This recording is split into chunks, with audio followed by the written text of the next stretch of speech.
The grand ballroom of the historic Boston Harbor Hotel shimmered under crystal chandeliers, the kind that looked like frozen fireworks. Soft string music floated through the air, mingling with the clink of champagne flutes and polite laughter from 300 of Boston's elite. White roses and eucalyptus draped every surface, and the scent of lilies was almost overwhelming. Ava Reynolds stood at the center of it all in a gown that cost more than her entire year's rent, ivory silk that hugged her figure before cascading into a subtle train. Her blonde hair was swept into an elegant updo, a few tendrils framing her face, and her blue eyes sparkled under the lights. She looked every inch the perfect bride. Except she wasn't supposed to be here. Not like this. 6 months ago, Ava had been a second-year pediatric resident at Mass General, drowning in student loans, 80-hour weeks, and the quiet fear that she might never dig herself out. Then came the accident, a multi-car pileup on I-93 that landed her in the ER as a patient instead of a doctor. Shattered femur, 3 surgeries, months of rehab. The bills piled up faster than her savings could handle. Her residency was deferred indefinitely. Her future on life support. That's when Dr. Ethan Caldwell appeared. Ethan was the kind of surgeon people whispered about in hospital corridors. Brilliant, handsome, and impossibly wealthy. Old Boston money mixed with his own tech investments and a private surgical practice that catered to the ultra-rich. Tall, broad-shouldered, with sandy blonde hair and green eyes that could switch from warm to icy in a heartbeat. He'd consulted on her case, then quietly paid off half her hospital debt as a professional courtesy. When she tried to thank him, he'd waved it off. "I hate seeing good doctors sidelined by money," he'd said. "Consider it an investment in the future of medicine." She hadn't seen him again for weeks. Until the invitation arrived. A charity gala. Black tie. A chance to network, he'd written in the handwritten note. "Come as my guest." She went. 1 glass of champagne turned into 2. A dance turned into conversation that lasted until the lights came up. He was funny in a dry, understated way. Sharp. Attentive. And lonely, she could sense it beneath the polished exterior. Then came the proposal. Not the romantic kind. It was 3 weeks later, over coffee at a quiet cafe in Back Bay. Ethan slid a folder across the table. Inside, a contract. 10 pages of legal language. A pretend marriage. 1 year. Public appearances, joint events, a shared residence for appearances' sake.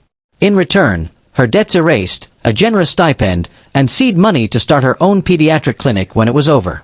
"Why me?" she'd asked, heart hammering. "Because you're smart, beautiful, and you don't want anything from me except a way forward," he replied. "And because my family is traditional. My father's will ties the foundation, the one that funds half the pediatric wing at Mass General, to marital status. I need a wife. A real one on paper. Someone who won't complicate things." She'd laughed, thinking it was a joke. Then she saw the numbers. The freedom it promised. She signed. The wedding was small by elite standards, only close family, business associates, and a few media outlets for the announcement. Ethan's mother had cried real tears. His father had shaken her hand like she'd just closed a merger. Now, standing at the altar, the priest beaming, the rings exchanged, Ethan leaned in. His breath was warm against her ear, his voice so low only she could hear. "Pretend to be my wife," he whispered, lips brushing her skin. "But there's one condition I didn't put in the contract." Ava froze. The organ swelled. Guests waited for the kiss. His hand tightened slightly on her waist. "No falling in love. Not with me. Not even a little. This stays professional. Or it ends, everything. The money, the clinic, all of it." Her breath caught. Shocked didn't cover it. She'd expected rules about discretion, about boundaries. Not this. Not the cold finality in his tone, as if he were warning her against catching feelings the way one warns against a contagious disease. She stared into his eyes, those same green eyes that had once looked at her with concern in the hospital room. Now they were guarded, almost pleading. The priest cleared his throat. "You may kiss the bride." The room waited. Ava's mind raced. She could walk away right now. Call it off. But the debts, the dream of her own clinic, the way he'd looked at her that first night, like she was the only person in the room who truly saw him. She lifted her chin, met his gaze, and whispered back, "Deal." Then she kissed him. It was meant to be perfunctory, a brush of lips for the cameras. But the moment their mouths met, something shifted. His hand slid to the small of her back, pulling her closer. Her fingers curled into his lapel. The kiss deepened, just for a second, long enough to feel the heat behind the control, the spark neither of them had planned on. When they parted, the crowd applauded. Ethan's expression was unreadable, but his pulse thrummed against her palm. Ava smiled for the guests, cheeks flushed. Inside, she felt the ground tilt. She'd just married a millionaire doctor who didn't believe in love. And the worst part? She wasn't sure she believed him when he said he didn't want it. The black Lincoln Navigator glided through the quiet streets of Beacon Hill, past brick townhouses glowing under antique street lamps. Inside, the new Mr. and Mrs. Caldwell sat on opposite ends of the leather back seat, the silence between them thicker than the January fog rolling off the Charles River.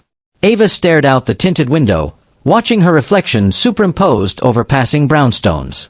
The diamond on her left hand caught the light, 5 carats, cushion cut, borrowed from the Caldwell family vault for the occasion. It felt like wearing someone else's life. Ethan loosened his bow tie with one hand, the other resting on his knee. He hadn't spoken since they left the reception. Finally, he broke the quiet. "The plane leaves at 9 tomorrow morning. Private terminal at Logan. We're going to St. Bart's for 10 days. Family tradition." Ava turned. "You didn't mention a honeymoon." "I didn't think it was necessary to spell out. We need photos. Social media posts. Proof we're happily married." He glanced at her. "My mother already booked the villa. Full staff. Beachfront. Very romantic." The word hung between them like an accusation. Ava laughed once, short and dry. "Right. Romantic." Ethan's jaw tightened. "We'll have separate bedrooms. Separate schedules if you want. You can read medical journals by the pool. I'll go diving. We'll take a few couple shots at sunset, post them, and call it done." She studied his profile, the sharp line of his cheekbone, the faint shadow of stubble already creeping in after a long day. "You really thought of everything." "I always do." The car slowed in front of a stately federal-style townhouse on Mount Vernon Street. Ethan's house. Their house, for the next year. The driver opened her door. Ava stepped out in her wedding gown, the silk whispering against the cobblestones. A light snow had started, tiny flakes catching in her hair like diamonds. She looked up at the 4-story brick facade, black shutters, gas lanterns flickering beside the double doors. Ethan came around the car, offering his arm out of habit. She took it. They walked up the steps together, the way newlyweds are supposed to. Inside, the house smelled of cedar and fresh-cut flowers. A fire crackled in the front parlor. Someone, probably the housekeeper, had left champagne on ice and a small tray of chocolate-dipped strawberries. Ava slipped off her heels, sighing as her feet met the cool hardwood. "I'm going to need a minute before I can even think about climbing stairs in this dress." Ethan shrugged out of his tux jacket, draping it over the back of a wing chair. "Your things are already upstairs. Guest suite, 2nd floor. I had them move everything from your apartment last week." She raised an eyebrow. "You moved me in without asking? You signed the contract. Cohabitation was clause 4. Still would have been nice to be asked." He met her gaze, expression softening just a fraction. "You're right. I should have asked." The small concession surprised her. She nodded once. "Thank you." They stood there, awkward in the aftermath of the day. The fire popped. Outside, snow tapped gently against the windows. Ethan cleared his throat. "There's something else we should discuss. Tonight." Ava braced herself. "My parents are hosting brunch tomorrow before we leave. They'll expect us to act married. Touching. Smiling. The usual. I can handle brunch." He stepped closer, lowering his voice even though they were alone. "And when we're in St. Bart's, there will be photographers. Paparazzi. My family's name still attracts them. We need to sell the story. So we hold hands. We laugh at each other's jokes. We pose for sunset pictures." She crossed her arms. I'm not an idiot, Ethan. I know how this works. He looked at her for a long moment, something unreadable flickering in his eyes. Just, don't make it harder than it has to be. For either of us. The words landed heavier than he probably intended. Ava felt the sting of them. You mean don't forget the rules. No falling in love. His silence was answer enough. She turned toward the staircase, gathering the train of her dress. I'm going to change. Good night, Dr. Caldwell. Ava. She paused on the first step, looking back. He hesitated, then said quietly, You looked beautiful today. It wasn't an apology. It wasn't even particularly romantic.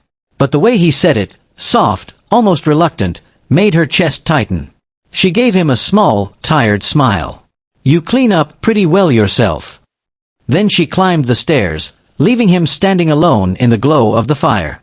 In the guest suite, Ava found her suitcase unpacked, clothes hung neatly in the closet, toiletries arranged on the marble vanity. A note in Ethan's precise handwriting lay on the pillow. Sleep well. We leave at 7:30 for the brunch. Car will be ready at 8:45 for the airport. E. She sat on the edge of the bed, still in her wedding gown, and stared at the note. 10 days in paradise with a man who just reminded her, again, that this was business. A transaction. A performance. She touched her lips, remembering the kiss at the altar. The way his hand had tightened on her waist. The heartbeat she'd felt racing beneath his shirt. Ava closed her eyes. She could do this. She had to. Because the alternative, losing the clinic, the debt freedom, the chance to finally breathe, wasn't an option. But as she slipped out of the dress and crawled under the cool sheets, one thought circled back, quiet and dangerous. What if pretending starts to feel real? The villa perched on a cliff above Flaman's beach like it had been carved from the island itself. White stucco walls, infinity pool bleeding into turquoise water, bougainvillea spilling over every railing in violent pink. Inside, ceiling fans turned lazily, and the air smelled of salt and frangipani. Ava dropped her straw hat on the teak dining table and kicked off her sandals. 10 days. She could survive 10 days. Ethan had disappeared into the master suite the moment they arrived, emerging only to tell the staff they'd take dinner on the terrace at 8. Then he'd vanished again, probably to his laptop, or the home gym, or whatever fortress he retreated to when emotions threatened to get too close. She changed into a simple white linen sundress, loose enough to breathe in the humidity, and wandered out to the pool deck. The sun was already low, painting the sky in streaks of mango and rose. She leaned against the railing, watching waves crash far below, and let the breeze untangle the knot in her chest. Footsteps behind her. Ethan appeared in board shorts and a faded gray t-shirt, hair still damp from the shower. He carried 2 glasses of something amber over ice. Rum punch, he said, handing her one. How special. Non-negotiable on day 1. She took it, their fingers brushing for half a second. Thanks. They stood side by side, watching the sun sink. The silence wasn't uncomfortable, exactly, just careful. After a minute, he spoke. There's a photographer coming tomorrow at golden hour. Same guy who shot my cousin's wedding.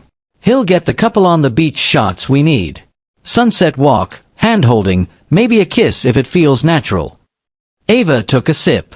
The rum was sweet, dangerous. If it feels natural, she echoed dry. You make it sound like choreography. It kind of is. He glanced at her sideways.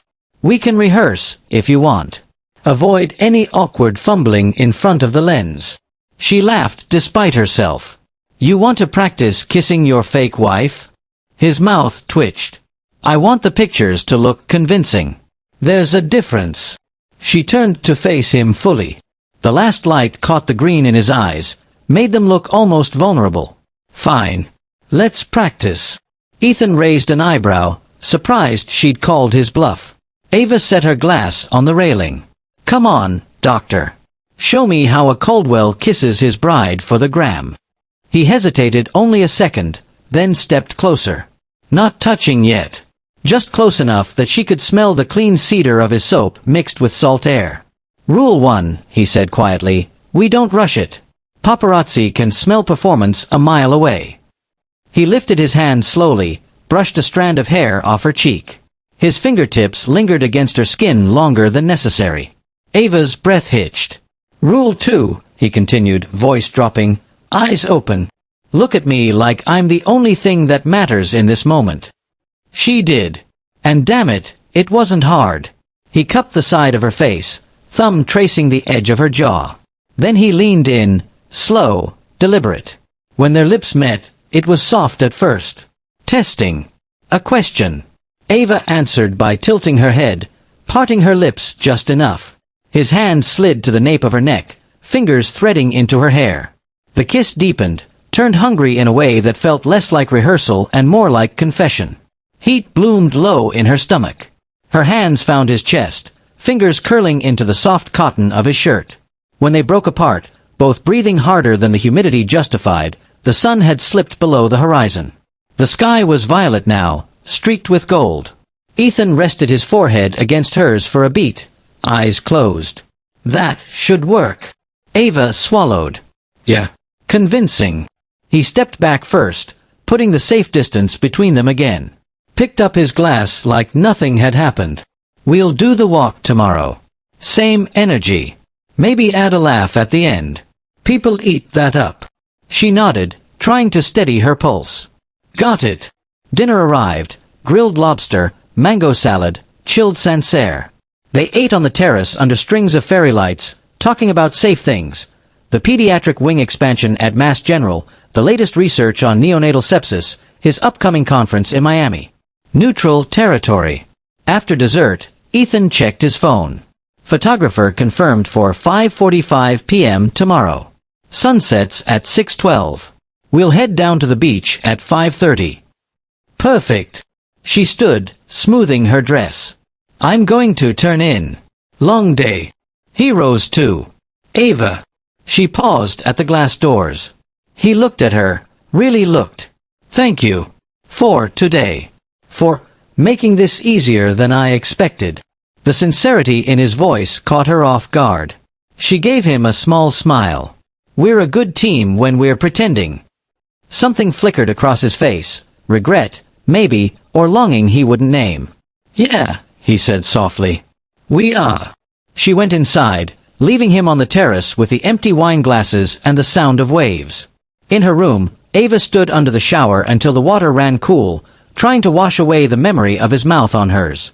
It didn't work. She crawled into bed, the ceiling fan stirring the humid air, and stared at the slow rotation of the blades. 10 days. She had 9 left. And already the lines between performance and truth were starting to blur in ways the contract never accounted for. The beach at Golden Hour looked like it had been staged by a film crew. Fine white sand, palm shadows stretching long, waves rolling in with lazy rhythm. The photographer, a wiry Frenchman named Luc, arrived with 2 assistants, a reflector, and an easy smile that said he'd shot 100 fake honeymoon couples and knew exactly how to make them look real. Bonjour, les amoureux. Luc called, setting up near the water's edge. We start simple. Walk toward me, hand in hand. Laugh like you just remembered something funny. Ethan offered his hand without comment. Ava took it. His palm was warm, calloused from years of surgery and the occasional rock climb he never talked about. They started down the beach, barefoot, the sand still holding the day's heat. Luc directed them like a conductor.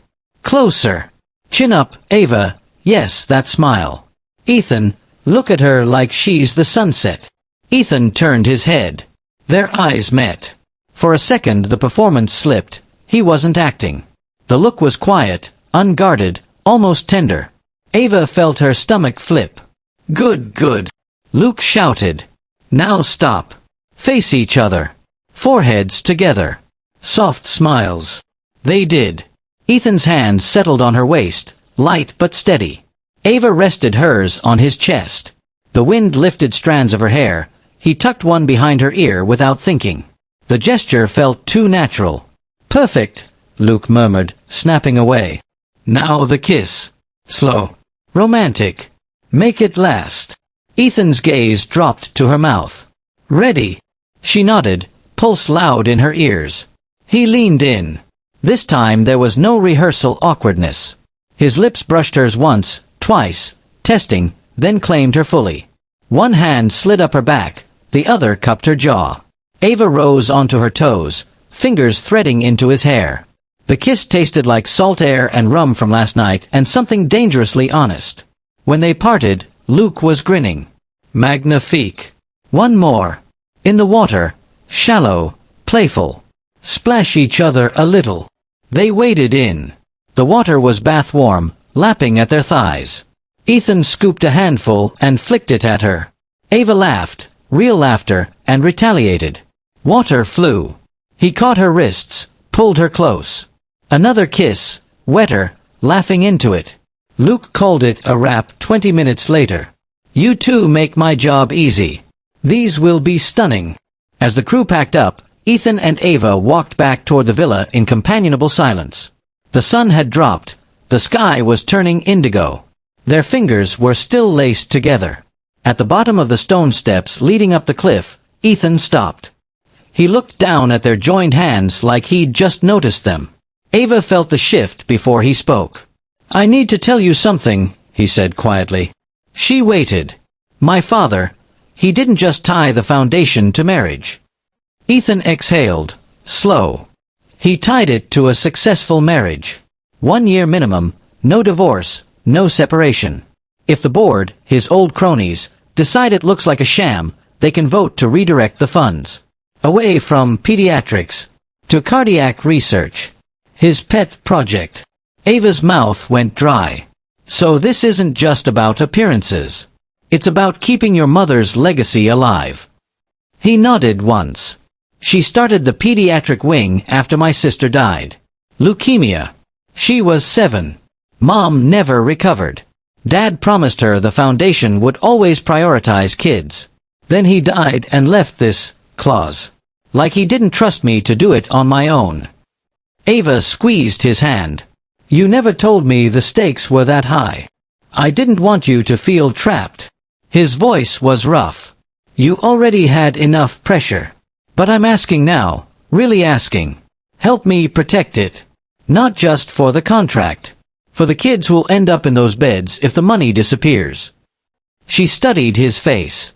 The guardedness was still there, but beneath it was something raw. Fear. Hope. A man who'd spent years building walls so high he didn't know how to let them down. I'm in, she said simply. Not because of the money anymore. Because those kids deserve it. And because I believe you're worth helping. Ethan's throat worked. He looked away, out at the darkening ocean, then back at her. Thank you, he whispered. They climbed the steps in silence. At the top, under the soft glow of the villa lights, he stopped again. Ava. She turned. He lifted her hand, the one with the borrowed diamond, and pressed a slow kiss to her knuckles. Not for show. Not for cameras. Just them. I'm trying, he said, almost too quiet to hear. To keep the rules. But I'm not sure I'm winning. Her heart stuttered. Then maybe we stop pretending the rules are still the same. He didn't answer with words. Instead he leaned down and kissed her again, gentle this time, lingering, like he was memorizing the shape of her mouth. When he pulled back, his forehead rested against hers. 6 more days here, he murmured. Let's see what happens when we stop rehearsing. Ava smiled against his lips. Deal. They went inside together, hands still linked. The walls were cracking, and neither of them seemed in a hurry to repair them. The private jet touched down at Logan just after noon on a gray January Monday. Snow dusted the tarmac. The wind cut through Ava's linen jacket the second she stepped outside. Paradise was officially over. Ethan drove them back to Beacon Hill in silence, the same black Navigator that had carried them away as newlyweds now feeling like a time machine in reverse. Ava kept her sunglasses on, watching the city slide past. Familiar streets, familiar cold, unfamiliar weight in her chest. Inside the townhouse, the housekeeper had already lit the parlor fire and left a pot of coffee on the warmer. Life resumed its rhythm as if the 10 days in St. Bart's had been a dream. Ava dropped her suitcase in the foyer. I have rounds tomorrow. First shift back since the wedding. Ethan nodded, hanging his coat. I cleared my schedule for the afternoon. Thought we could debrief. Debrief, she repeated, a half-smile tugging at her mouth. Very clinical of you. He met her eyes. We need to talk about what happens next. The pictures are already circulating. My mother texted 3 times on the flight. She wants us at Sunday dinner. Together. Ava exhaled. Okay. We keep the story tight.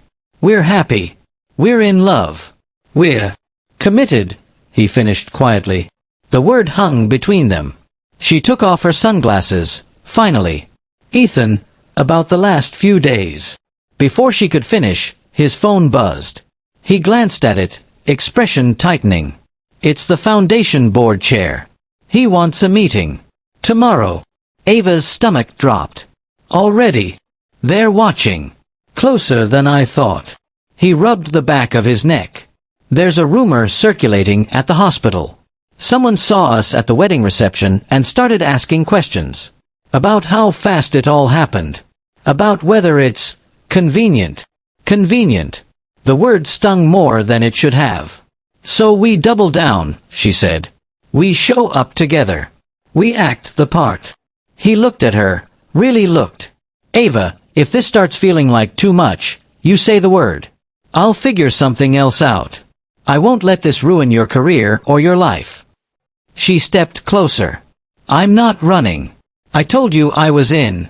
I meant it. For a moment, neither spoke. The fire crackled.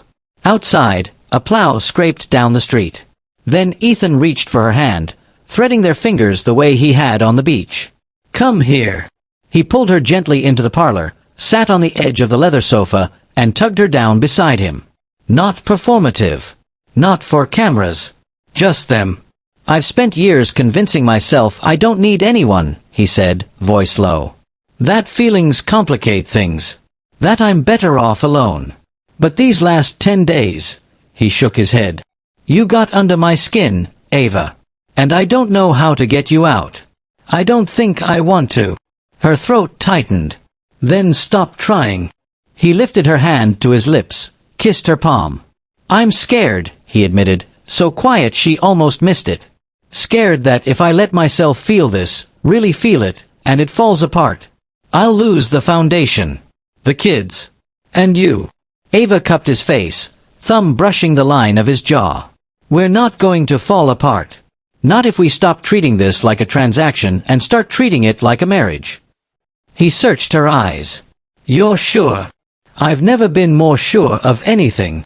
He kissed her then, slow, deep, the kind of kiss that felt like surrender. When they broke apart, he rested his forehead against hers. Sunday dinner, he murmured. We go as husband and wife. No pretending. No performance. Just us. She smiled against his mouth. Just us. The next day, they walked into Mass General together. Heads turned. Nurses whispered. A few residents stared openly. Ethan slipped his hand into hers in the elevator, casual, like he'd done it 1,000 times. Ava felt the weight of every glance and didn't flinch. In the pediatric ward, her colleagues greeted her with hugs and teasing smiles. So the rumors are true, one of the attendings asked, eyeing their joined hands. Ava glanced at Ethan, who gave her the smallest, most private smile. Very true, she said. Later, in the hallway, Ethan pulled her into an empty consult room. You okay? He asked. She nodded. Better than okay. He kissed her quickly, soft, possessive. Good. Because tonight we're having dinner at my mother's. And tomorrow we meet with the board. And after that, she finished, we figure out what real looks like. Together. He smiled, full, unguarded, the way he'd smiled at her on the beach when she'd splashed him and laughed. Together, he agreed. Outside, snow began to fall again, soft and steady over Boston. Inside, something new was beginning, fragile, real, and theirs. The boardroom on the top floor of the Caldwell Foundation headquarters overlooked the Charles River, silver under a late January sky. Mahogany table, 12 high-backed chairs, and portraits of stern ancestors staring down like silent judges. Ethan's father's portrait hung at the head, same green eyes, same unyielding jaw. Ava sat beside Ethan in a navy sheath dress she'd bought specifically for today, the borrowed diamond now joined by a simple platinum band he'd slipped onto her finger the night before. No ceremony. Just the two of them in the parlor, firelight flickering, him whispering, "This one's yours. Not borrowed." The board chair, a silver-haired man named Harlan Whitaker who'd been Ethan's father's golf partner for 40 years, cleared his throat. "We've reviewed the documentation," Harlan began. "Marriage certificate, joint residence, public appearances, social media presence. All in order." Ethan's hand rested on Ava's knee under the table. Steady, warm. "But," Harlan continued, "there have been questions. Timing. Motive. The speed of the union.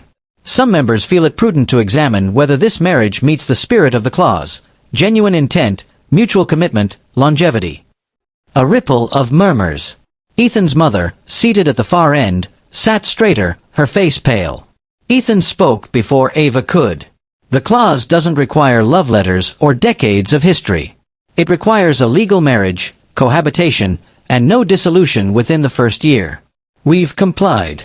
Harlan steepled his fingers. "Your father was clear. The foundation exists to support children, but only under the stewardship of a stable family man. He believed marriage grounded responsibility. We're not convinced this is stable." Ava felt the air leave the room. She leaned forward.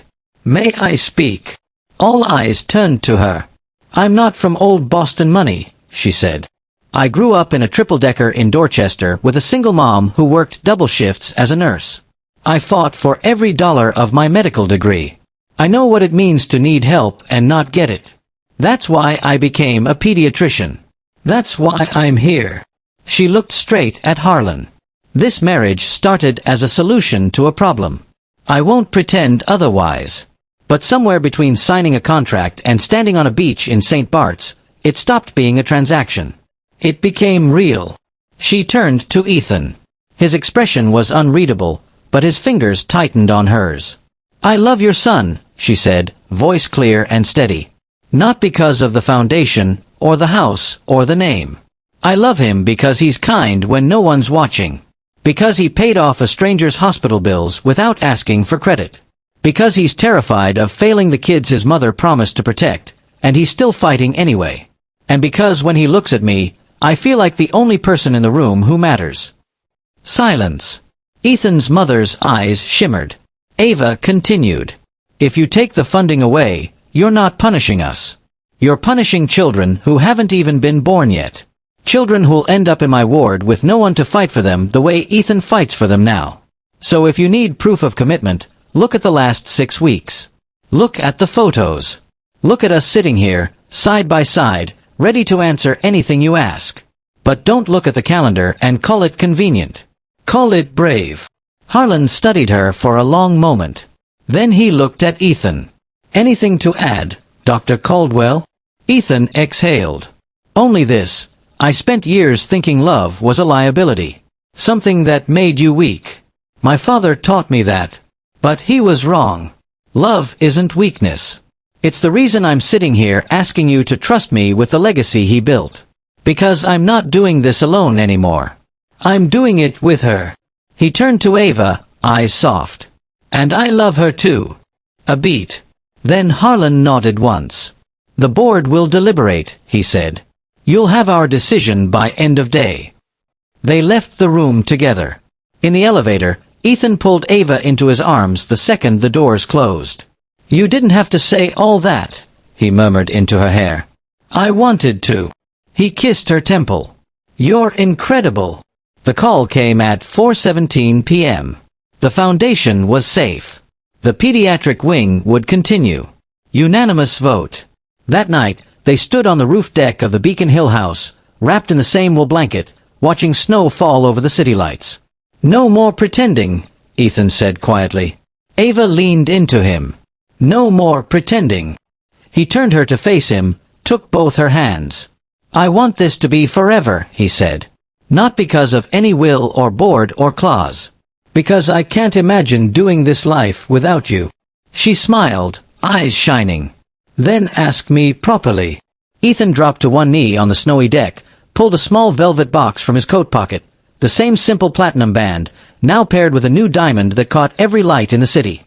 "Ava Reynolds Caldwell," he said, voice rough with emotion. "Will you stay married to me? For real this time?" She laughed through happy tears. "Yes. 1,000 times yes." He slid the ring on, stood, kissed her like the world was ending and beginning all at once. Later, inside by the fire, they curled up together on the sofa, her head on his chest. "We did it," she whispered. "We did," he answered, fingers tracing circles on her back. "And we're just getting started." Outside, Boston slept under fresh snow.